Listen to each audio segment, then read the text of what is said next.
بسم اللہ الرحمن الرحیم۔ اپنے رزق میں بے پناہ اضافہ کرنا چاہتے ہو تو دو کام کرو۔ شکر گزاری کی عادت بناؤ، اپنی آمدنی سے فقیروں میں تھوڑا بہت ضرور خرچ کرو۔ کلونجی میں موت کے علاوہ ہر بیماری کی شفا ہے، اس کا استعمال زندگی میں ضرور کیا کرو۔ ناظرین گرامی، صبح کی سستی اور کاہلی سے بچنے کے لیے کچے لہسن کا استعمال کرو۔ ناظرین، کیا آپ جانتے ہیں کہ روزانہ مسکراتے رہنے سے ہارٹ اٹیک کے چانسز کم ہونے میں مدد ملتی ہے؟ عقل میں اضافے کا نسخہ۔ امام غزالی رحمۃ اللہ علیہ فرماتے ہیں، چار چیزیں عقل میں اضافہ اور تازگی پیدا کرتی ہیں: فضول گوئی سے اجتناب، مسواک کا استعمال، نیکوں کی صحبت، علماء کی ہم نشینی۔ ناظرین گرامی، بال لمبے اور صحت مند رکھنے کا سب سے بہترین طریقہ، ناظرین گرامی، نمبر 1، ناریل یا سرسوں کے تیل سے بالوں کا مساج کرنا۔ نمبر 2، متوازن غذا اور زیادہ پانی استعمال کرنا۔ نمبر 3، کیمیکل فری شیمپو اور پروڈکٹس کا استعمال۔ نمبر 4، باقاعدگی سے کٹنگ اور ٹریمنگ۔ خوبصورتی نکھارنے کا سب سے بہترین راز: نمبر 1، روزانہ زیادہ پانی پینا۔ نمبر 2، قدرتی فیس ماسک استعمال کرنا۔ نمبر 3، صحت مند نیند لینا۔ اور نمبر 4، اچھی غذا اور فروٹس کا استعمال۔ ناظرین، مردانہ قوت برقرار رکھنے کے لیے سب سے زیادہ مؤثر عادات: نمبر 1، روزانہ تیز پیدل چلنا یا ورزش کرنا، صحت مند غذا اور خشک میوہ جات کھانا، ذہنی سکون اور تناؤ سے دور رہنا، پانی زیادہ پینا اور ہائیڈریٹ رہنا۔ نیند نہ آنے پر یہ کام کریں، نیند جلدی آئے گی۔ نمبر 1، قرآن پاک کی تلاوت کرنا۔ نمبر 2، گرم دودھ یا ہربل چائے پی لو۔ نمبر 3، گہری سانسیں یا ہلکی ورزش کرو۔ نمبر 4، موبائل اسکرین بند کر کے آرام کرو۔ موت کے وقت شیطان کان کے ذریعے انسان کو بہکانے کی کوشش کرتا ہے، اور فرشتے انسان کے ایمان کے مطابق اس کی زبان کو کلمہ شہادت کی طرف رہنمائی دیتے ہیں۔ ناظرین، جب انسان کی روح نکلتی ہے تو آنکھیں روح کو جاتے ہوئے دیکھتی ہیں، اسی لیے ان کی پتلیاں اوپر یا اس سمت میں ہو جاتی ہیں جدھر فرشتہ روح کو لے جاتا ہے۔ پھر روح عالم برزخ میں پہنچتی ہے اور قیامت تک اپنے ٹھکانے کا انتظار کرتی ہے۔ دنیا کے طویل سال وہاں صرف لمحوں کی مانند محسوس ہوتے ہیں۔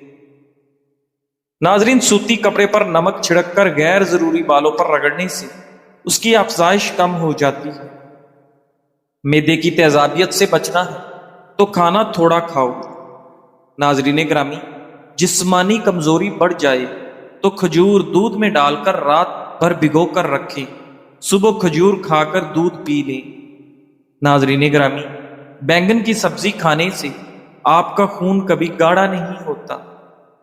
چائے پی کر فوری سو جانے سے نیند ٹھیک طرح سے نہیں آتی، کیونکہ چائے میں کیفین ہوتا ہے جو جسم کو فعال رکھتا ہے۔ ناظرین گرامی، روزانہ صرف ایک لیمو چوسنے سے انسان کے معدے کی صفائی ہو جاتی ہے۔ میتھی اور پالک کا استعمال ضرور کیا کریں، اس سے پٹھے پتھر جیسے مضبوط ہو جاتے ہیں۔ ناظرین، پالک آئرن کا خزانہ ہے۔ حافظہ تیز کرنے کے قیمتی نسخے: علم کی طاقت دماغ کی روشنی ہے اور حافظہ اس روشنی کی چمک ہے۔ ناظرین، اگر آپ چاہتے ہیں کہ آپ کا حافظہ مضبوط، دلکش اور تیز ہو جائے تو یہ چند قیمتی باتیں یاد رکھیں۔ نمبر 1، روزانہ قرآن پاک کی تلاوت کریں، یہ حافظہ کو منور کرتا ہے۔ صبح کے وقت 1 چمچ شہد کا استعمال آپ کے ذہن کی طاقت کو بڑھاتا ہے۔ بادام بھگو کر کھانا حافظہ اور دماغ کے لیے بہترین خزانہ ہے۔ فجر کے بعد تازہ ہوا میں سانس لینا آپ کے دماغ کو تر و تازہ کر دیتا ہے۔ لاپرواہی اور فضول باتوں سے بچیں، ذہن صاف اور روشن رہے گا۔ ناظرین گرامی، یاد رکھیں، تیز دماغ خوبصورت زندگی کا سبب ہے۔ حافظہ جتنا تیز ہوگا، کامیابی کے دروازے اتنے ہی جلد کھلیں گے۔ گاجر کھانے سے جسم میں نیا خون بنتا ہے جس سے گال گلابی ہوتے ہیں۔ لونگ چبانے سے معدہ ٹھیک ہونے لگتا ہے، بد ہضمی قبض دور ہوتی ہے۔ ناظرین گرامی، ایک ہفتے کے لیے روزانہ بالوں میں پیاز کا رس لگا کر 30 منٹ بعد دھو لیں۔ ایسا کرنے سے بال مضبوط ہوتے ہیں اور آپ کے بال گرنا بھی بند ہو جاتے ہیں۔ ناظرین گرامی، دودھ پلانے والی ماؤں کو چاہیے کہ کھجور روزانہ رات کے وقت دودھ کے ساتھ کھائیں۔ اس سے ان کے دودھ کی مقدار میں اضافہ ہوتا ہے۔ اگر غسل خانے میں زنگ کے داغ پڑ جاتے ہیں تو کپڑے کو سرکے میں ڈبو کر فرش یا بیسن میں خوب رگڑیں، داغ فوری طور پر دور ہو جائیں گے۔ ناظرین گرامی، موٹاپا ختم کرنے کے لیے 15 گرام سونف اور 15 گرام اجوائن کو ایک گلاس پانی میں ڈال کر ہلکی آنچ پر پکائیں۔ جب پانی آدھا رہ جائے تو پی لیں۔ اگر سالن پکاتے وقت غلطی سے زیادہ نمک ڈل جائے تو اس میں صرف ایک چھیلا ہوا آلو ڈال دیں۔ آلو تمام اضافی نمک جذب کر لے گا۔ ناظرین گرامی، ہر انسان کے دو طرح کے دوست ہوتے ہیں، کچھ برے وقت کو بدل دیتے ہیں اور کچھ برے وقت میں بدل جاتے ہیں۔ سردیوں میں بعض لوگوں کی ہاتھ پاؤں کی انگلیاں اور ایڑیاں سوج جاتی ہیں۔ اس کے لیے زیتون کا تیل نیم گرم کر کے لگائیں، چند دنوں کے اندر سوجن اتر جائے گی۔ کدو کا استعمال چہرے کو جوان رکھتا ہے۔ صدقہ جاریہ کے ذرائع، نبی کریم صلی اللہ علیہ وآلہ وسلم نے فرمایا، جب انسان فوت ہوتا ہے تو اس کے عمل کا سلسلہ منقطع ہو جاتا ہے سوائے 3 چیزوں کے۔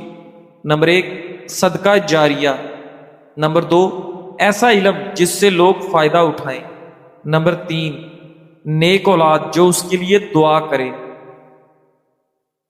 صدقہ جاریہ، کسی بھی ایسی جگہ سرمایہ لگانا جس جگہ سے لوگوں کو مسلسل فائدہ پہنچے، جیسے واٹر پمپ لگوانا یا پانی پینے کا انتظام کرنا، مسجد کی تعمیر یا اس میں حصہ ڈالنا، قرآن پاک یا دینی کتابیں دینا جن کو لوگ پڑھیں، یتیموں یا غریب بچوں کی کفالت کرنا، ہسپتال، مدرسہ یا لائبریری میں تعاون کرنا، علم چھوڑ جانا۔ اگر آپ کسی کو علم سکھاتے ہیں، چاہے وہ علم دینی ہو یا دنیاوی، جو فائدہ مند ہو، تو وہ بھی آپ کے لیے ایک صدقہ جاریہ ہے۔ اچھی بات پھیلانا جو لوگ بعد میں بھی استعمال کریں، دعا کرنے والے دوسرے لوگ۔ اگر آپ نے یتیموں یا طالب علموں کی مدد کی تو وہ بھی آپ کے لیے دعا کریں گے۔ آپ کے اچھے اعمال سے متاثر لوگ آپ کو یاد رکھیں گے۔ ناظرین گرامی، اگر آپ کا دل دکھتا ہے کہ ہماری اولاد نہیں تو کون دعا کرے گا؟ دیکھیں، اللہ سب سے بڑا ہے، وہ خود اپنے نیک بندوں کی دعاؤں کو آپ کے لیے کافی کر دے گا۔ اگر آپ دوسروں کے یتیم بچوں کے لیے والدین کا کردار بن جاتے ہیں تو وہی بچے آپ کے لیے بھی دعا کریں گے انشاءاللہ۔ اصل بات یہ ہے کہ آپ کے اعمال ہی آپ کے لیے سب سے بڑی اولاد ہے۔ اگرچہ نیک اولاد ایک بڑی نعمت ہے، لیکن آپ کے اعمال، صدقہ جاریہ، علم اور خدمت خلق آپ کے لیے وہ سب کچھ بن سکتے ہیں جس کی کمی آپ محسوس کرتے ہیں۔ اللہ کے ہاں کوئی محروم نہیں رہتا۔ جب بھی زندگی میں کسی مقام پر پہنچو، اپنے اخلاق اور رویے کو کبھی نہ بدلنے دو، کیونکہ عزت، دولت اور مقام وقتی ہو سکتے ہیں مگر اچھا کردار ہمیشہ زندہ رہتا ہے۔ ناظرین، اپنے والدین، بڑوں اور چھوٹوں کے ساتھ نرمی و محبت سے پیش آؤ، کیونکہ یہی اصل کامیابی ہے۔ ناظرین، حضرت حسن بصری رحمۃ اللہ علیہ فرماتے ہیں، مومن کو تم ہمیشہ اپنے نفس و جان کی ملامت و توہین کرتا ہی دیکھو گے، یعنی وہ کہتا ہے، میں نے اپنے اس کلام سے کیا چاہا تھا، میرے اس کھانے سے میری کیا آرزو تھی، میرے اس دل کی بات کے پیچھے کیا مقصد چھپا تھا، پس تمہارا لگاتار اسے اپنی جان کی مذمت و ہجو کرتا پاؤ گے۔ مگر فاجر وہ تو بغیر کسی احساس و فکر کے اپنی زندگی میں خوشی سے آگے بڑھتا رہتا ہے اور اپنے آپ کو ملامت نہیں کرتا۔ ناظرین گرامی، نہانے سے قبل بالوں میں تیل لگانے سے بال مضبوط رہیں گے اور نہانے کے بعد تیل لگانے کی ضرورت بھی نہیں رہتی۔ ناظرین گرامی، پیاز کا رس بالوں کی جڑوں میں لگا دو اور 20 منٹ کے بعد شیمپو کر لو۔ پیاز میں موجود قدرتی اجزاء بالوں کو مضبوط اور چمکدار بنانے میں مدد دیتے ہیں۔ گرتے بالوں کے لیے پیاز کا رس بہت ہی زیادہ مفید ہے۔ ناظرین، رات کو پاؤں کے تلووں پر تیل لگا کر سونے سے صبح آپ کو سستی اور تھکاوٹ محسوس نہیں ہوتی۔ ناظرین، اگر نظر کمزور ہو تو بادام کے تیل سے آنکھوں پر مالش کرنے سے کمزور نظر تیز ہو جائے گی اور آنکھوں کی کوئی بیماری لاحق نہیں ہوگی۔ زندگی ایک ایسی کتاب ہے جس کا اگلا ورق ہمارے اختیار میں نہیں۔ ہمیں نہیں معلوم کہ کون سا لمحہ ہمارا آخری ہو سکتا ہے، اس لیے ہر دن کو آخری دن سمجھ کر جیو۔ نیک اعمال کو اپنی عادت بناؤ، دلوں سے کینہ اور نفرت نکال دو، معاف کرنا سیکھو اور دوسروں کے لیے آسانیاں پیدا کرو۔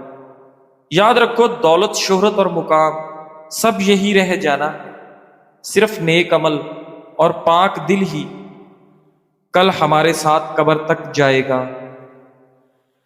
ناظرین گرامی، اگر کیلولہ 20 منٹ سے زیادہ ہو تو یہ گہری نیند میں داخل ہو سکتا ہے، اور اگر کوئی گہری نیند کے دوران جاگ جائے تو ناخوشگوار علامات کا امکان زیادہ ہوتا ہے۔ ناظرین، اگر مختصر آرام کافی نہ لگے تو 90 منٹ کا پورا نیند کا ایک چکر مکمل کرنے کے لیے وقت دیں۔ رات کو لوگ عموماً نیند کے 3 سے 4 چکر مکمل کرتے ہیں، لیکن اگر کوئی کیلولہ کرنے والا پورا چکر مکمل کیے بغیر جاگ جائے تو وہ ناخوشگوار اور الجھا دینے والی علامات کا شکار ہو سکتا ہے۔ ناظرین، پانی کی کمی، ڈی ہائیڈریشن اور کم بلڈ شوگر بھی جاگنے پر انسان کو بیمار محسوس کرا سکتے ہیں۔ کیلولہ مختصر رکھیں یا بالکل نہ لیں، بہتر یہ ہے کہ رات کو اچھی نیند لی جائے۔ سونے کا معمول بنائیں، جیسے آرام کرنا، کتاب پڑھنا یا مراقبہ کرنا، اور سونے سے 1 سے 2 گھنٹے پہلے نیلی روشنی، اسکرین لائٹس محدود کر دیں۔ اگر آپ کیلولہ لیتے ہیں تو دوپہر میں لینا بہتر ہے تاکہ رات کو نیند آنے میں مشکل نہ ہو۔ معدے کے مسائل کا شبہ ہو تو ڈاکٹر مشورہ دیتے ہیں کہ کھانے کے ہضم ہونے تک لپٹنے سے پرہیز کریں۔ بہتر ہے کہ 3 سے 4 گھنٹے انتظار کریں۔ اگر یہ ممکن نہ ہو تو کیلولے سے پہلے مسالے دار، تیزابی اور چکنائی غذاؤں سے پرہیز کریں۔ ناظرین، زندگی میں اکثر ایسا ہوتا ہے کہ لوگ ہمیں اپنی مرضی کے مطابق چلانے کی کوشش کرتے ہیں، کبھی تعریف کے ذریعے، کبھی دباؤ ڈال کر اور کبھی تعلقات کا سہارا لے کر۔ وہ چاہتے ہیں کہ ہم ان کے اشاروں پر چلیں اور ان کی مرضی کے مطابق فیصلے کریں۔ لیکن یاد رکھیں، جس دن آپ یہ کھیل کھیلنے سے انکار کر دیتے ہیں، یعنی دوسروں کے اشاروں پر ناچنا بند کر دیتے ہیں، اسی دن لوگ شور مچانا شروع کر دیتے ہیں، کیونکہ آپ نے وہ زنجیر توڑ دی ہے جس سے وہ آپ کو قابو میں رکھنا چاہتے تھے۔ وہ اس شور کے ذریعے آپ کو پھر سے باندھنا چاہتے ہیں۔ اصل طاقت اس میں ہے کہ آپ دوسروں کے شور کو نظر انداز کرنا سیکھیں، اپنی راہ پر ڈٹے رہنا سیکھیں اور اپنے فیصلوں پر اعتماد کرنا سیکھیں۔ یاد رکھیں، آپ کی زندگی آپ کی ہے، اور اصل سکون اسی وقت آتا ہے جب آپ اپنی زندگی کے مالک خود بنتے ہیں۔ آج سے دوسروں کے اشاروں پر چلنا بند کریں اور اپنی منزل کے راستے پر ڈٹے رہیں۔ لوگ چاہے جتنا شور مچائیں، کامیابی آپ کے قدم ضرور چومے گی۔ ناظرین گرامی، دیسی گھی کے حیرت انگیز فوائد۔ خالص، قدرتی اور روایتی طریقے سے تیار کردہ دیسی گھی صدیوں سے ہماری روایات کا حصہ رہا ہے۔ یہ نہ صرف ذائقے میں لذیذ ہوتا ہے بلکہ صحت کے بے شمار فوائد کا خزانہ بھی ہے۔ قدرتی توانائی کا ذریعہ، روزمرہ کی تھکن اور کمزوری دور کرتا ہے، جسم کو طاقتور بناتا ہے، دماغی طاقت میں اضافہ۔ دیسی گھی دماغ کو تقویت دیتا ہے، یادداشت بہتر کرتا ہے اور بچوں کی ذہنی نشو و نما کے لیے مفید ہے۔ ہڈیوں کو مضبوط بنائے، کیلشیم کو جذب کرنے میں مدد دیتا ہے اور جوڑوں کے درد میں آپ کو آرام پہنچاتا ہے۔ نظام ہضم کو بہتر کرے، معدے کے لیے ہلکا، جلد ہضم ہونے والا اور قبض سے نجات دلانے میں مؤثر۔ جگر انسانی جسم کا ایک نہایت اہم عضو ہے جو کئی اہم افعال سر انجام دیتا ہے۔ جگر کا بنیادی کام خون کو صاف کرنا، خوراک کو ہضم کرنے میں مدد دینا، توانائی اور وٹامنز کو ذخیرہ کرنا، بائل بنانا اور جسم سے زہریلے مادے خارج کرنا ہے۔ ناظرین، جہاں تک خون بنانے کا تعلق ہے تو بالغ انسان میں خون جگر نہیں بناتا، بلکہ یہ کام ہڈیوں کے گودے میں ہوتا ہے۔ تاہم دوران حمل جب بچہ ماں کے پیٹ میں ہوتا ہے تو اس وقت جگر خون بنانے میں اہم کردار ادا کرتا ہے۔ ناظرین گرامی، پیدائش کے بعد یہ ذمہ داری ہڈیوں کے گودے کو منتقل ہو جاتی ہے اور وہی خون بناتی ہے۔ لہذا کہا جا سکتا ہے کہ جگر بالغ انسان میں خون نہیں بناتا، لیکن دوران حمل یہ عمل جگر ہی کے ذریعے انجام پایا جاتا ہے۔